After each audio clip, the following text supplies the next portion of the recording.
से अभी शुरू होगा अपना प्रिया विहार टेम्पल का सफ़र।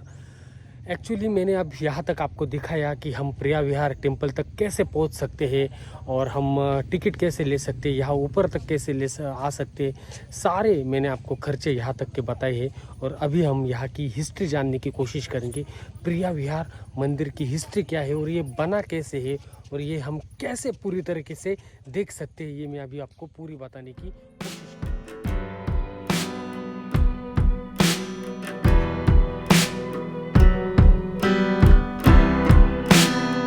एंटर करते हैं दोस्तों। तो आपको ये बंकर्स दिखाई देंगे। ये देखिए, ये जो बंकर्स बने हैं ये सब कंबोडिया मिलिट्री फोर्स के द्वारा बनाए गए हैं, क्योंकि ये जो मंदिर है ये दोनों के बॉर्डर पे पड़ता है, कंबोडिया और थाईलैंड के बॉर्डर पे पड़ता है। और इनकी अभी तक केस चल रही है कंबोडिया और थाईलैंड की, इस मंदिर की वजह से। जो फेमस उस केस का नाम है Cambodia versus Thailand case of Preah Vihear. और मतलब ये दोनों का कहना है, दोनों दावा कर रहे हैं कि इस मंदिर के ऊपर कि ये मंदिर हमारा है, और थाईलैंड वाले कहते हैं कि ये मंदिर हमारा है। और उसी की वजह से इनका जो प्रश्न है वो गंभीर बनता चल रहा है यहाँ के। लेकिन क्योंकि जो संगठन है अपनी, उन्होंने डिक्लेयर कर दिया है कि ये जो मंदिर है ये प्रॉपर कंबोडिया में है, क्योंकि जब यहाँ थाईलैंड के राजा विजिट करने आए थे तब उन्होंने उसके ऊपर कुछ भी आक्षेप नहीं लिया था कि ये मंदिर के ऊपर फ्रांस का झंडा है। तो तब उन्होंने कुछ भी आक्षेप अपना लिखवाया नहीं था। तो उसकी वजह से ये मंदिर आज भी कंबोडिया में है। और अभी फ़िलहाल तो दोनों के बीच में थोड़ा शांतता का माहौल है। मंदिर में हम जैसे जैसे चल रहे हैं दोस्तों ऊपर की तरफ, वैसे वैसे रास्ता थोड़ा ऊपर बढ़ रहा है। मैंने पढ़ा है कि ये टोटल 5 मंदिरों का समूह है और वो एक के ऊपर एक ऐसे ऊपर चढ़ाई करके हमें जाना पड़ता है। लेकिन मैं ये साइड को देख रहा हूँ, यहाँ पे ये देखिए आप, कुछ पत्थर ऐसे लगाए गए हैं और ये एक प्राकृतिक है या कृत्रिम है, ये समझ में नहीं आ रहा है हमें। हम अभी आगे चल के इसकी जांच पड़ताल करेंगे ही कि ये मतलब बनाया गया है या प्राकृतिक है। तो अभी हम एंट्रेंस गेट की तरफ बढ़ रहे हैं, तो पहले एंट्रेंस देखते हैं प्रिया विहार मंदिर का। तो आप जो मेरे पीछे जो सर्पराज देख रहे हैं पीछे, वही है प्रिया विहार का प्रवेश द्वार। जो हमारे मंदिरों में रहते हैं नागराज, हमारे स्वागत के लिए 2 प्रवेश द्वार पे जैसे रहते हैं हमारे भारतीय संस्कृति में, हमारे भारतीय मंदिरों में, वैसे ही यहाँ हम देखने को हमें मिलता है। लेकिन जब हम ये स्टेप्स चढ़ के ऊपर की तरफ जाते हैं तो मैं आपको दिखाता हूँ कि क्या दिखता है हमें। तो दोस्तों, हम जब ये स्टेप्स चढ़ के अभी ऊपर की तरफ जा रहे हैं तो यहाँ पे ये जोड़ दिख रहा है हमें, मतलब ये अलग है, ये अलग है, ये स्टेप्स अलग है, ये स्टेप्स अलग है, ये स्टैंडस्टोन अलग है, ये अलग है। लेकिन जब मैं यहाँ देखता हूँ, आप ये देखिए, अभी ये जो है, अभी आपको धूप की वजह से क्लियर नहीं दिख रहा होगा, लेकिन ये जो हम देख रहे हैं यहाँ पे कोई भी जोड़ नहीं है, यहाँ पे कोई भी जोड़ नहीं है, यहाँ भी जोड़ नहीं है। ये जो है ये पूरे लगभग कितनी स्टेप्स है, ये 1 2 3 4 5 6 7, ये 7 स्टेप्स जो हम देख रहे हैं, ये जो 7 पायरी हम जो देख रहे हैं, ये पूरी एक ही स्टोन में बनाई हुई हमें नज़र आ रही है। इसके ऊपर किसी पर्यटक का ध्यान नहीं जाता, लेकिन मैं अभी आपको दिखा रहा हूँ। और ये देखिए, यहाँ भी कोई भी जोड़ हमें नज़र नहीं आ रहा है। ये जो है ये पायरी, मतलब ये जो स्टेप, यही ऊपर तक गई है और ये जो पूरा है ये पूरा एक ही स्टोन से बना हुआ है। ये बात अचंभित कर देने वाली है। लेकिन ये सोचने वाली बात है कि ये यहाँ तक कैसे लाया गया होगा, क्योंकि ये मंदिर इतना ऊपर है और यहाँ ना खुदाई के कुछ चिन्ह मिलते हैं और ना ही कुछ इस पहाड़ से सैंडस्टोन मिलते हैं कि जो यहाँ पे यूज़ किया जाए। लेकिन ऐसी कोई निशानी या कोई भी यहाँ पे नज़र नहीं आती। तो भी ये पूरा एक ही शिलालेख है। इसका वजन मैं आपको नहीं बता सकता कितना है, लेकिन ये एक आश्चर्य कर देने वाली बात है इस जो हम स्टेप्स को देखते हैं। तो अभी जब हम ऊपर की तरफ आते हैं तो ये 2 नागराज हमें यहाँ दिखाई देते। तो प्रवेश द्वार पे जब हम ये नागराज देखते हैं दोस्तों, तो ये देखिए इसके सर कितने हैं। तो 1 2 3 तीन इधर से, तीन इधर से, और ये एक मेन मुख, मतलब 7 सिर वाले नागराज हम यहाँ देख सकते हैं। ये हमारे राइट साइड को भी है और वो हमारे लेफ्ट साइड को है। और यहाँ अगर हम नीचे देखें तो ये देखिए, यहाँ पे इनको एक अलग सी कलाकृति यहाँ पे दिखाई दी है, मतलब अलग से ये बनाया गया है। हमारे मतलब अभी जो हम नाग देवता देखते हैं, जो अभी सब वंश के जो नाग देखते हैं, तब इनके ऐसे नहीं दिखाई देते जैसे ये उनके पंख रहे हो, ऐसा मुझे प्रतीत हो रहा है ये। और अगर मैं यहाँ जूम करके आपको दिखाऊं तो नागराज के हम 2 दांत देखते हैं, मतलब जो जिनके जहरीले दांत जो बोलते हैं वो हम 2 बोलते हैं। लेकिन अगर मैं ये जूम करके आपको दिखाऊं तो ये देखिए, यहाँ इसके दांतों की पूरी रचना आप देख सकते हैं, ये देखिए, और एकदम क्लियर दिख रहा है यार। ये 1000 साल पुराना मंदिर होके भी ये बिल्कुल ही क्लियर दिख रहा है। तो ये मतलब इस बात का संकेत है कि उस वक्त, मतलब ये इतिहासकालीन मंदिर उस वक्त ऐसे प्रकार के जो हम बोल रहे प्री हिस्टोरिकल जो एनिमल्स रहे होंगे तब की ये रचना है। और ये देखिए, ये पूरा पीछे तक जाता है, पीछे तक जा रहा है, मतलब ये पूरा एंट्रेंस जो है इस नाग देवता का भी और इस नाग देवता का भी जो एंट्रेंस है वो पूरा पीछे तक जा रहा है। अगर हम यहाँ की बात करें, यहाँ की, तो यहाँ पे मतलब हमारे लेफ्ट साइड को जो नागराज विराजमान है उनके अगर मैं बात करूँ तो वो उनकी पूँछ नहीं दिखाई दे रही है, क्योंकि वहाँ यहाँ पे जो युद्ध का माहौल चलता है थाईलैंड और कंबोडिया का, उसकी वजह से कुछ तो भी ये किया गया होगा या डैमेज किया होगा या कुछ तो भी हुआ होगा। लेकिन आप देखिए, इसका जो पिछला हिस्सा है वो पूरी तरह से नेस्तनाबूद कर दिया गया है। लेकिन अगर मैं अपने राइट साइड वाले नागराज की पूँछ देखना चाहूँ तो ये देखिए, ये पूरी तरीके से दिखाई देती है। और ये देखिए, ये पूँछ एक ऐसे नाग देवता की पूँछ हमें लग रही है जैसे रैटल स्नेक जो रहता है, जो रैटल स्नेक का झुंझुना रहता है, मतलब जो स्नेक आगे रहता है और उसका जो झुंझुना रहता है, उसी प्रकार का ये नागराज हमें यहाँ देखने को मिलता है। लेकिन ये गौर करने वाली बात है कि ऐसे जो रैटल स्नेक है वो अपने भारत में, कंबोडिया में, वियतनाम में, साउथ ईस्ट एशिया में कहीं नहीं पाए जाते। लेकिन ये जो रैटल स्नेक है वो अमेरिका में अभी हमको देखने को मिलते हैं। जो रैटल स्नेक है जिनका जो झुंझुना बजता रहता है वो खुद नाग देवता को सुनाई नहीं देता, लेकिन वो उसका स्पंदन महसूस कर सकते हैं, वो उसकी कलाकृति हम यहाँ देख रहे हैं। तो ये देख के हैरानी वाली बात है कि उस वक्त उन लोगों को कैसे पता कि रैटल स्नेक का झुंझुना इस प्रकार होगा या स्नेक इस प्रकार होगा। ये सेम एक विचंबित और विचलित कर देने वाली बात हम सोच सकते हैं। पहले मंदिर के दर्शन के लिए जब हम ऊपर की तरफ जा रहे हैं दोस्तों, तो ये रचना आपको किसकी याद दिलाती है? ये देखिए, ये जो है, ये जो आपको स्तंभ नज़र आ रहे हैं, मतलब ये जो पत्थर रखे हुए हैं एक के ऊपर एक, एक के ऊपर एक, और ये यहाँ से है, नीचे से है, ये जो है एक पिरामिड नुमा मुझे लग रहा है, मतलब एक पिरामिड का आकार इसे दिया गया है। एक्चुअली जब हम पहाड़ के ऊपर चढ़ रहे हैं तब हमको पता नहीं चल पा रहा है कि हम एक पिरामिड के ऊपर चल रहे हैं, क्योंकि ये पूरा प्राकृतिक हमें लग रहा है कि ये प्रकृति से निर्माण गया हुआ पहाड़ के ऊपर समतल जगह पे इसको आधार दिया होगा। लेकिन नहीं दोस्तों, ये जो है ये एक बनाया गया हुआ है, मतलब ये पूरा एक उस वक्त जमा कर, मतलब उस वक्त ये पत्थर रख के उसके ऊपर मिट्टी डाल के फिर मंदिर की रचना की गई है। तो हम वैसे ही पहले मंदिर की रचना हम अभी देखने जाएंगे, ऊपर की तरफ अभी हम जाएंगे। अभी जो स्टेप्स है वो पूरी तरह से यहाँ पे कुछ ये हो गई है, कुछ ढल गई है। तो प्लाई की जो स्टेप्स है उसके ऊपर से अभी हम ऊपर जाने की कोशिश करेंगे। पहले मंदिर को विजिट करेंगे अपने प्रिया विहार टेम्पल की। पहले मंदिर के ऊपर जब हम आते हैं दोस्तों, तो पूरी तरीके से बहुत सारा हमें नुकसान यहाँ दिखाई दे रहा है। हम अब यहाँ ऊपर जा पाएंगे या नहीं हम देखेंगे अभी।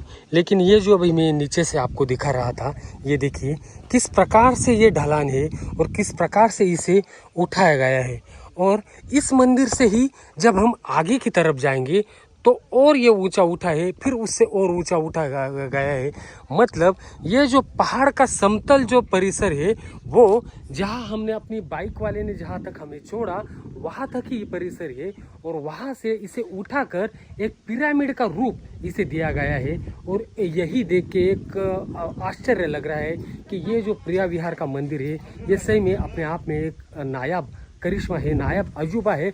उस वक्त के जो वास्तुकार रहे होंगे, उन्होंने जो ये बनाया होगा, वो सही में एक अद्भुत जो मंदिर है दोस्तों। ये बहुत ही मतलब विचलित स्थिति में है, इसलिए ऊपर जाना अभी मना है। इसको पूरी तरीके से सपोर्ट दिया गया है, और बिल्कुल ही ये ढल चुका है। और ये देख रहे हैं आप, इसके स्तंभ किस प्रकार से बिखरे हुए पड़े हुए हमें यहाँ नज़र आ रहे हैं। पहले मंदिर के दृश्य का अगर मैं वर्णन करूं तो वो पूरी तरीके से ढल चुका है। उसके अंदर ऊपर भी हम नहीं जा सकते, क्योंकि ये जो टूरिस्ट पुलिस है वो बोल रहे कि आप ऊपर मत जाइए, क्योंकि ये धोखादायक है आपके लिए भी। और ये पूरा इसका काम यहाँ पे शुरू है, रिनोवेशन का काम यहाँ शुरू है। पहले मंदिर के दर्शन के बाद जब हम ऊपर की तरफ चढ़ते हैं दोस्तों, तो ये देखिए ये स्टेप्स से हम ऊपर चलते हैं। और ये देखिए ये जो आप देख रहे हैं ना, ये आपको लगेगा कि ये प्राकृतिक हम एक पर्वत के ऊपर आ गए हैं, लेकिन ये बिल्कुल ही ऐसा नहीं है। ये बनाया गया है, मतलब ये नैसर्गिक नहीं है, तो ये बनाया गया है, ये कृत्रिम है। क्योंकि मैंने जो आपको दिखाया वो पूरी तरीके से पूरी साइड से ऐसे पिरामिड नुमा उस पर एक भर डाल के, मिट्टी की भर डाल के, फिर उसके ऊपर इन मंदिरों की रचना की है। एक के ऊपर एक, एक के ऊपर एक, ऐसे 5 मंदिरों की ये टोटल रचना है। उसमें से पहले मंदिर का दर्शन करके अभी हम दूसरे मंदिर की तरफ बढ़ रहे हैं। ऊपर जाते वक्त जो ये स्टैंड स्टोन ये जो रखे गए हैं, ये देखिए ये कैसे खरदुले यहाँ पे नज़र आ रहे हैं। मतलब यहाँ से कोई गिरे ना, यहाँ से किसी का पैर मतलब कोई स्लिप ना हो, इसलिए ये पूरे पत्थर जो हम देख रहे हैं, जो चलने वाले पत्थर है, वो ऐसे खुरदुले हमें यहाँ पे नज़र आ रहे हैं। ये देखिए ये।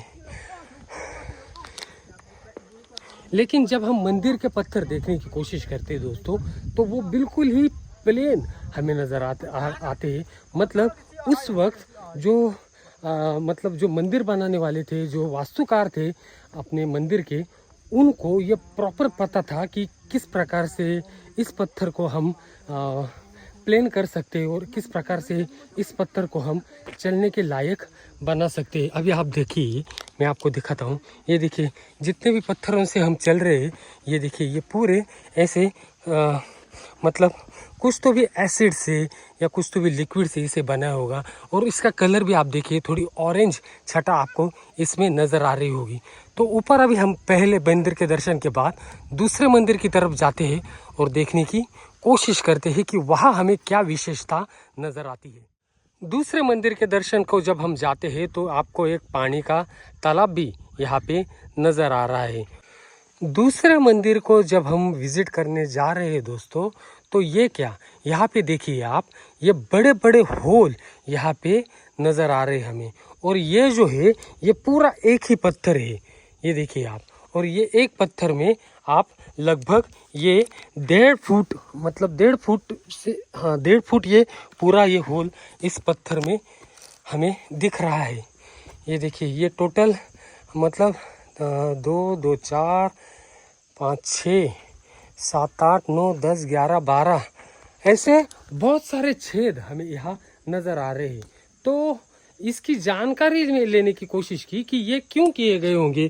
और ये यहाँ भी नहीं, यहाँ भी नज़र आ रहे हैं हमें। ये देखिए आपको ये जो पत्थर देख रहे हैं आप, इन पत्थरों में भी आपको ये छोटे छोटे होल नज़र आ रहे होंगे। ये देखिए ये तो पुरातत्ववादी मतलब जो इतिहासकार रहे हैं, उनका ये मानना है कि पत्थर को जब निकालते हैं तो पत्थर को एक जगह से दूसरी जगह लाने के लिए, उसके लिए वो होल में काठी डाल के फिर उसका इस्तेमाल वो करते थे।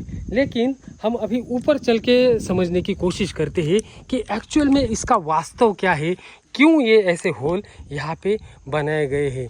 ये पत्थर के उठाने के लिए तो नहीं होंगे, क्योंकि 1.5 फुट लगभग 1 फुट का ये होल होगा और उससे तो ये पत्थर नहीं उठेगा, क्योंकि बहुत ही इसका वज़न भी मैं नहीं बता सकता कि ये कितना वज़न होगा और कितना हेवी टन इसका वज़न हो सकता है। तो चलते हम ऊपर की तरफ, अभी दूसरा मंदिर देखते हैं।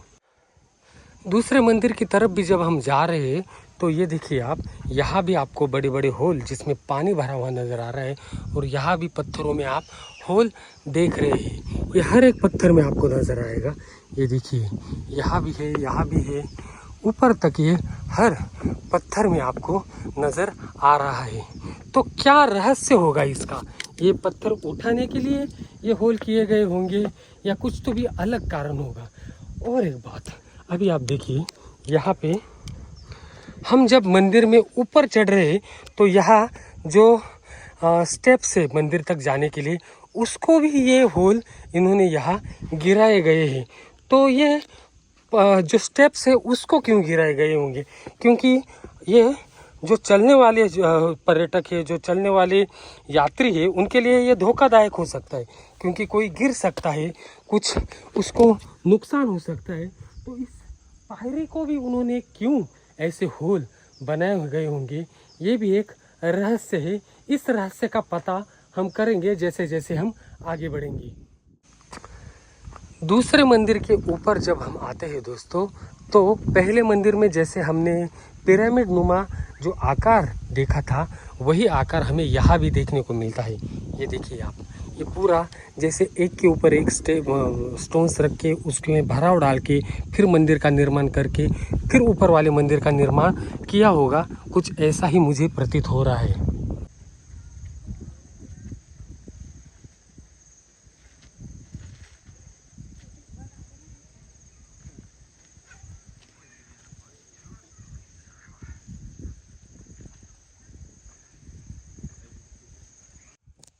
दूसरे मंदिर का जब हम दर्शन करते हैं तो उसके कोने में हमको सर्पराज जो हमको प्रवेश द्वार में दिखाई दे, वही हमें यहाँ नज़र आता है।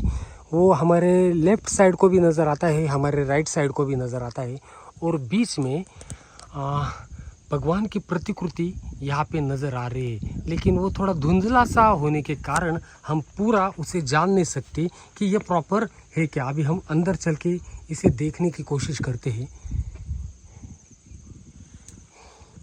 ये देखिए, ये पूरा जो चित्रण है वो पूरा अपना हिंदू संस्कृति, मतलब जो अपनी भारतीय संस्कृति, जो पुरातन अपने इतिहास है, उसी के बारे में ये पूरा दिखाया गया है। ये स्तंभ, ये नक्काशी, ये बिल्कुल ही अभी तक एकदम क्लियर और बहुत ही अच्छी तरीके से देख सकते हैं हम। और ये देखिए, अंदर आने के बाद भी हम इन बड़े बड़े पत्थरों को होल देख सकते हैं, यहाँ भी देख सकते हैं, यहाँ भी देख सकते हैं।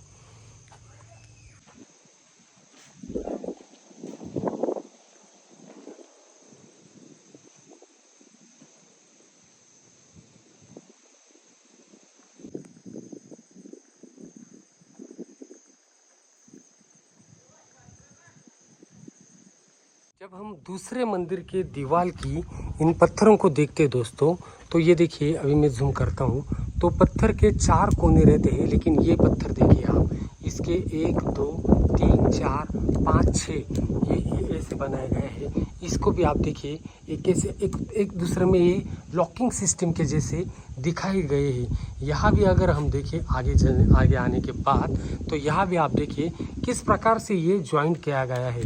मतलब ये जो पत्थर की जो जोड़ है, ये किसी जिप्सा पजल की तरह हमें लग रही है। मतलब जिप्सा पजल में जिस प्रकार से हम जोड़ देते हैं, और मतलब पत्थर को इसी प्रकार से उन्होंने जोड़ा है, और बहुत अच्छी तरीके से तकनीक उन्होंने इस्तेमाल की है। मतलब प्राचीन निर्माणकर्ता भी कितने आगे थे हमसे, यही बात अभी हमें प्रतीत हो रही है।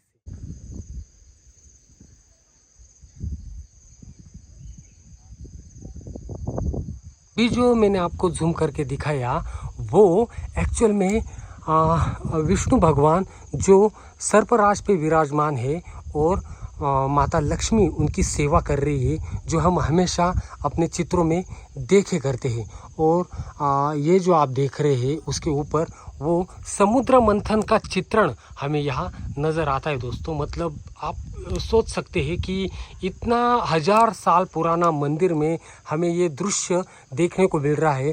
और जो नागराज हमने प्रवेश द्वार पे देखे थे वैसे ही नागराज यहाँ हमें नज़र आ रहे हैं। दूसरे मंदिर के दर्शन के बाद जब हम तीसरे मंदिर की तरफ आते हैं तब भी हमें वैसे ही दिखाई देता है जैसे हमने नीचे देखा। यहाँ पे जो पिरामिड नुमा आकार हमें दिखाई दे रहा है वो बिल्कुल ही उठाया गया है। और ये जो स्लोप आपको नज़र आ रहा है, आपको लगता होगा कि ये पूरा नेचुरल होगा, लेकिन वैसा नहीं है, ये पूरा बनाया गया है। तो अभी हम चलते ही ऊपर तीसरे मंदिर का दर्शन करते हैं।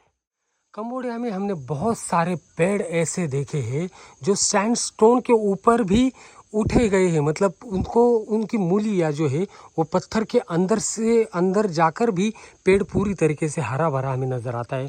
वैसा ही चित्र हमें यहाँ दिखाई दे रहा है। ये देखिए, अभी ये जो है पूरी सैंडस्टोन की ये एक स्टेयर्स बनाए गए हैं और उसके ऊपर ये बड़ा सा वृक्ष हमें नज़र आ रहा है। देखिए आप, ये जो है हम नीचे से ऊपर तक आ रहे हैं और यहाँ भी आप देख सकते हैं कितना ऊपर यहाँ पे देखे तीसरे मंदिर को ये उठाया गया है। अभी तीसरा मंदिर तो बहुत अच्छी तरीके से हम देख सकते हैं इसको। तो हम अभी तीसरे मंदिर में प्रवेश करते हैं। इसका प्रवेश द्वार भी देखिए ना, कितना भव्य दिव्य और बारीक कलाकृति यहाँ पे नज़र आ रही है। समुद्र मंथन का ही चित्रण यहाँ पे दिखाया गया है। और समुद्र मंथन के चित्रण के बिल्कुल ऊपर अभी सूरज की प्रकाश की वजह से दिखाई नहीं दे होगा। तो प्रश्न ये है दोस्तों कि इतने ऊपर की पहाड़ी पे, मतलब इतने ऊपर के इस मंदिरों में ये बड़ी बड़ी चट्टानें, ये बड़े बड़े पत्थर जो यहाँ आसपास बिल्कुल नहीं मिलते, ये यहाँ तक लाए कैसे गए होंगे। अभी मैं आपको एक पत्थर का चित्रण दिखाता हूँ, एक पत्थर दिखाता हूँ आपको। ये देखिए, अगर हम इस पत्थर को पूरी तरीके से देखें तो ये देखिए, ये बिल्कुल नहीं हिलेगा। 1 जन से 2 जन से 5 जन की ताकत भी इसके लिए कम पड़ जाएंगी। और इतनी बारीक नक्काशी और इतना बड़ा पत्थर यहाँ ऊपर तक, मतलब लगभग अब हम 800-900 फीट ऊपर आ गए हैं जहाँ हमने अपनी बाइक पार्क की है। और वहाँ से यहाँ तक इतना बड़ा पत्थर किस प्रकार हम ला सकते हैं, तो उसका जवाब बिल्कुल नहीं मिलता। लेकिन अगर मैं इसी के ऊपर एक चित्र देखूं, ये देखिए, मैं अभी आपको जूम करके दिखाता हूँ। ये देखिए, अगर इसी के ऊपर मैं ये चित्रण देखूं तो भगवान श्री कृष्ण हाथ में पर्वत उठाए हुए खड़े हैं। मतलब इस बात से ये प्रतीत होता है कि उस वक्त का जो समाज था, उस वक्त के जो जनमानस थे, उनमें असाधारण ताकत का अनुभव हम कर सकते हैं। तब भी इतने बड़े बड़े शिलालेख यहाँ पे वो ला सकते हैं, क्योंकि इसी के ऊपर ही हम भगवान श्री कृष्ण को एक गोवर्धन पर्वत उठाए हुए, जो हमने महाभारत में देखते हैं, हमने श्री कृष्ण में देखा है, श्री कृष्ण ने जो गोवर्धन पर्वत उठाया है उसी का चित्रण यहाँ पे दिखाया गया है।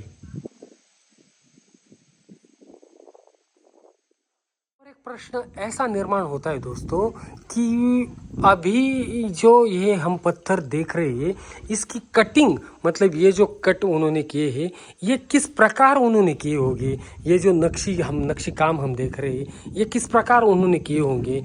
और अभी के जो इतिहासकार है, अभी के जो तत्ववेत्ता है, वो मतलब कहते हैं कि ये छन्नी हथौड़े के मदद से उन्होंने किया होगा। लेकिन जैसे ही मैं आगे आता हूँ तो मेरे मन में और उत्सुकता बढ़ जाती है कि ये जो डिज़ाइन हम देख रहे हैं, मैं इस दीवार को आपको दिखाता हूँ क्योंकि ये दिखाई देगा परफेक्ट। ये जो डिज़ाइन है, ये जो खंबे हैं, ये देखिए आप, ये पूरे सैंडस्टोन के हैं। और इस सैंडस्टोन को, ये डिज़ाइन, ये पूरा बनाने को छन्नी हथौड़े से ये कैसे बना पाएंगे। मेरे मन में ये प्रश्न उठता है। ये छन्नी हथौड़े से बिल्कुल ही मुमकिन नहीं। उसमें उनके पास कुछ तो भी ऐसे यंत्र रहे होंगे, उनके पास कुछ तो भी ऐसे साधन सामग्री रही होगी कि जिसके वजह से उन्होंने इन पत्थरों को कट किया होगा। और ये जो गोलाकार उभार हम देख रहे हैं, जो खिड़कियां नुमा उसको एक डिज़ाइन दी गई है, उसको भी उन्होंने बनाया होगा। मतलब आज के ज़माने से वो उन्नत समाज उस वक्त था जो मंदिरों की रचना करता था। तीसरे मंदिर से चौथे मंदिर में जब हम प्रवेश करने के लिए आते हैं तो पहले मंदिर में जैसे हमने सर्पराज नाग देवता देखे थे वैसे ही हमको दोनों तरफ दिखाई देते हैं, लेकिन ये खंडित प्रतिमाएं हो गई है। मैं अभी आपको दिखाता हूँ। तो ये देखिए, ये जो हम तीसरे मंदिर से ऊपर चौथे मंदिर की तरफ बढ़ते हैं तो ये जो प्रतिमाएं आप देख रहे हैं तो ये पूरी तरीके से इसका जो सर है वो खंडित हो गया है। और ये इनकी पूंछ भी अगर मैं दिखाऊं पीछे तक जाके जैसे हमने देखी वैसे ही यहाँ पे नज़र आ रही है। जिस प्रकार रेटल स्नेक की रहती है जो झुंझुना रहता है उसी प्रकार हम यहाँ देख सकते हैं।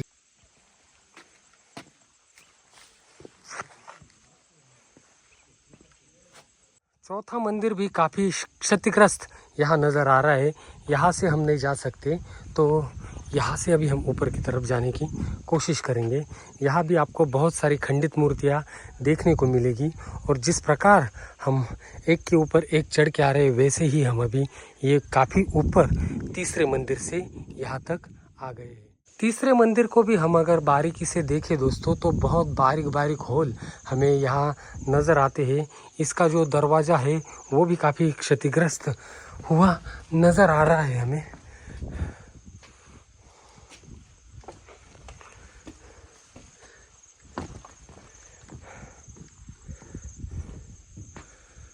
बहुत ही बड़ा और विशाल मंदिर रहा होगा यार ये उस समय का।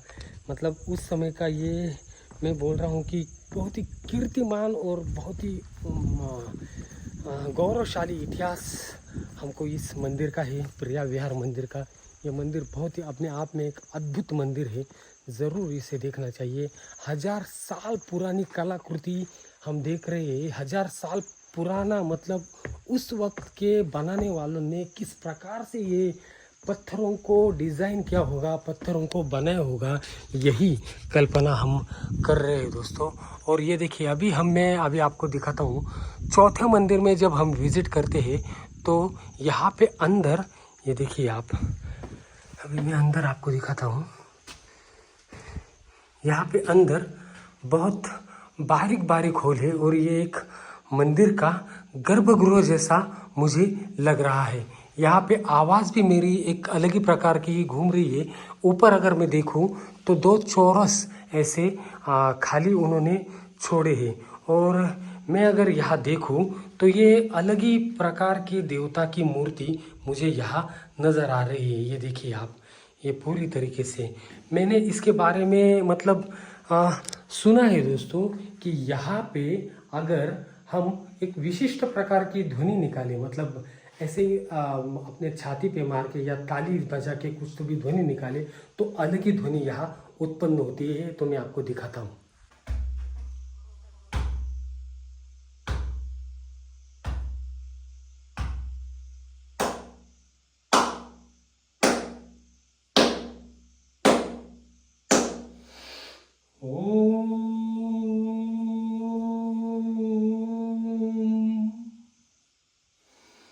दोस्तों ये तो हमने देख लिया। यहाँ पे अभी हमने समय का जो मतलब काल की जो देवता है उसका ये दिखाया गया है। हम अभी इस मंदिर के पीछे जाके देखने की कोशिश करते हैं कि एक्चुअल में वहाँ पीछे इसके है क्या। यहाँ से अभी हम जाएंगे।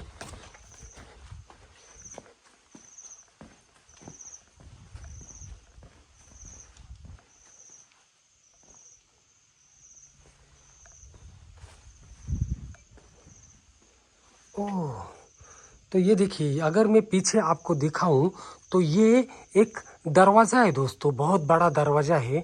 और जो मतलब खुला नहीं है और कोई खोल भी नहीं पाएगा। अगर मैं इसे खोलने की कोशिश करूं तो भी ये नहीं खोल पाएगा, ये हिल भी नहीं रहा है। और ये दरवाज़ा मतलब उस समय का एक कुछ तो भी जो हम जैसे हमारे तमिलनाडु के पद्मनाभ स्वामी के दरवाजे जिस प्रकार वो रहस्यमय दरवाजे हैं वैसे ही प्रकार का रहस्य मुझे इस दरवाजे को देख के लग रहा है। और आप देखिए ये दरवाज़ा बिल्कुल ही अलग लग रहा है, इसका रंग हमें अलग कलर के यहाँ रंग लग रहा है। ऑरेंज कलर की छटाई, थोड़ी पीली कलर की, गोल्डन कलर की छटाई हमें यहाँ पे नज़र आ रही है और बारीक नक्शी काम यहाँ पे नज़र आ रहा है।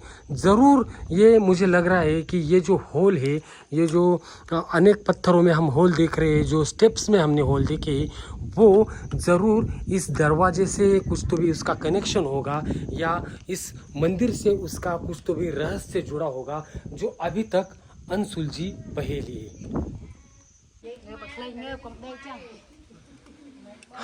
मेरे ख्याल से अभी हम जो आए हैं दोस्तों, ये आखिर का टेम्पल हम ये विजिट यहाँ कर रहे हैं। ये देखिए यहाँ पे भी ये जो मंदिर का कलश है ना दोस्तों, मंदिर का जो कलश है ना दोस्तों, ये देखिए यहाँ पे ये रखा गया है और बहुत क्षतिग्रस्त ये मंदिर मुझे नज़र आ रहा है। यहाँ पे बहुत सी कलाकृतियाँ मैं देख रहा हूँ जो बिखरी हुई पड़ी है और सारे तरफ से ये जो आप खिड़कियाँ देख रहे हैं, ये आखिर का मंदिर है यहाँ का। जो अभी हम यहाँ पे मतलब मेन पूजा जो होती है वो इसी मंदिर में होती है, तो हम अभी अंदर चल के देखने की कोशिश करते हैं।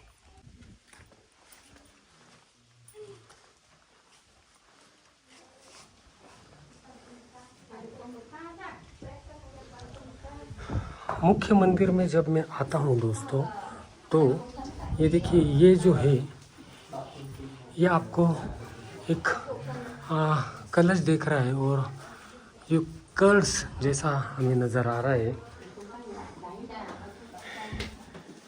यहाँ पे हम भगवान गणेश जी की प्रतिमा देख रहे हैं और देखिए मैं अभी आपको दिखाने की ये कोशिश करता हूँ।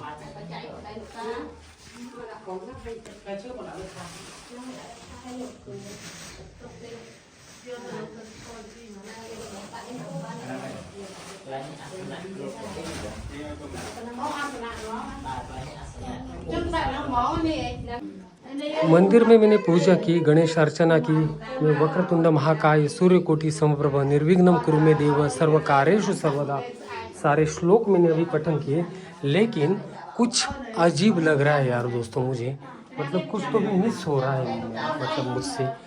ऐसा क्यों मुझे लग रहा है, क्योंकि जब मैं इस मंदिर में प्रवेश कर रहा था तो ये देखिए यहाँ पे मुझे क्या दिखाई दिया।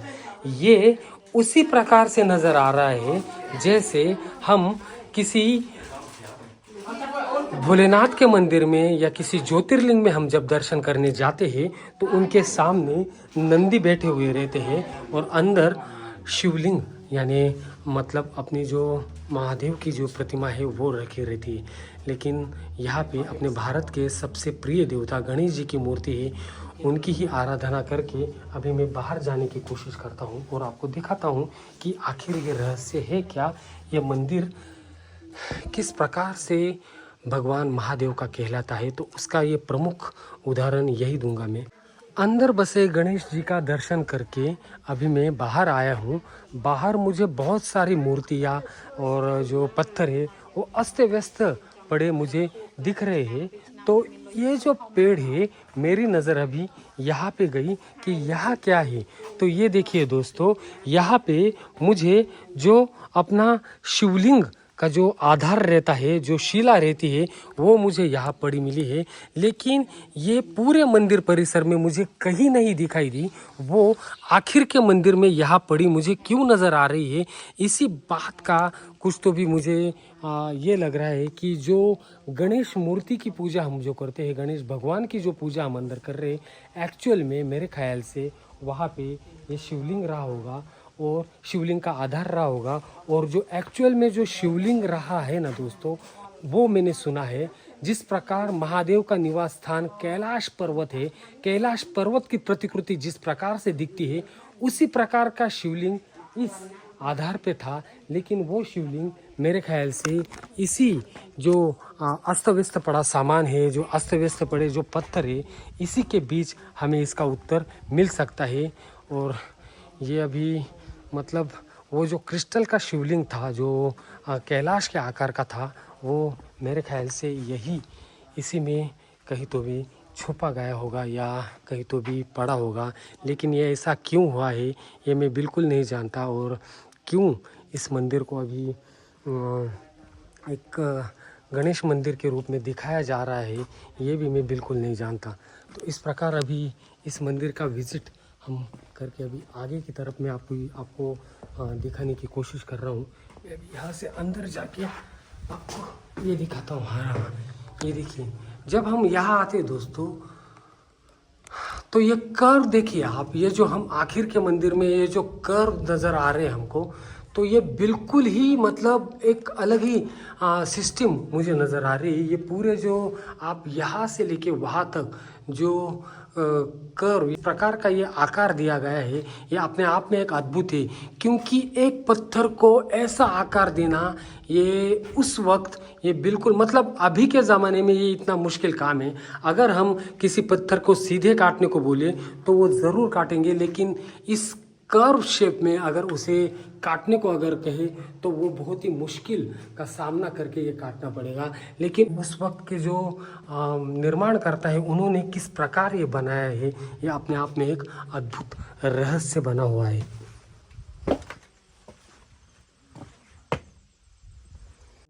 उससे बाहर आने के बाद अभी मैं इस पर्वत के शिखर पर आया हूँ दोस्तों।